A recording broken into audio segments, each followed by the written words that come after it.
Петок, 30 јануари, кратки вести во 12 часот.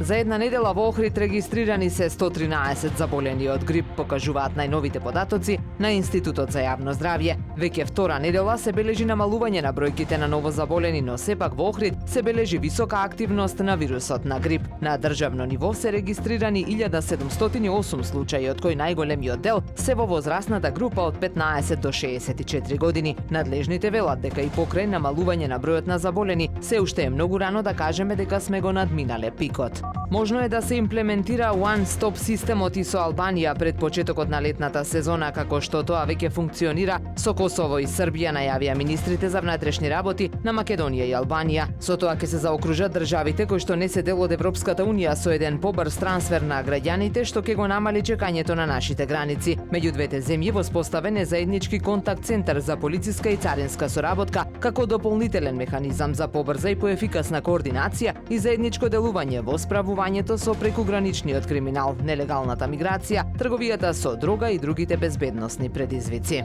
Во недела започнува 8-то издание на кампањата Ги запознаваме ретките болести. Постојат дијагнози кои се ретки, но надежта и солидарноста мора да бидат се присутни, порачуваат организаторите. Нашата цел е знаењето да го победи стравот, а едукацијата да ги отвори вратите за подобра терапија и достоинствен живот на секој поединец со ретка дијагноза, вели Гордана Лолеска, председател на Ретко е да си редок. Професионален пристап и едукативна мисија, како и во изминатите години. Кампањата продолжува со својата професионална едукативна дејност.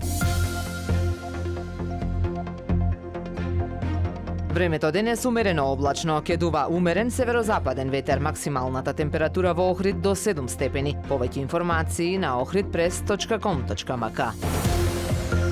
Уредник и водител на вестите Даниела Спасик, технички реализатор Реджеп Селман.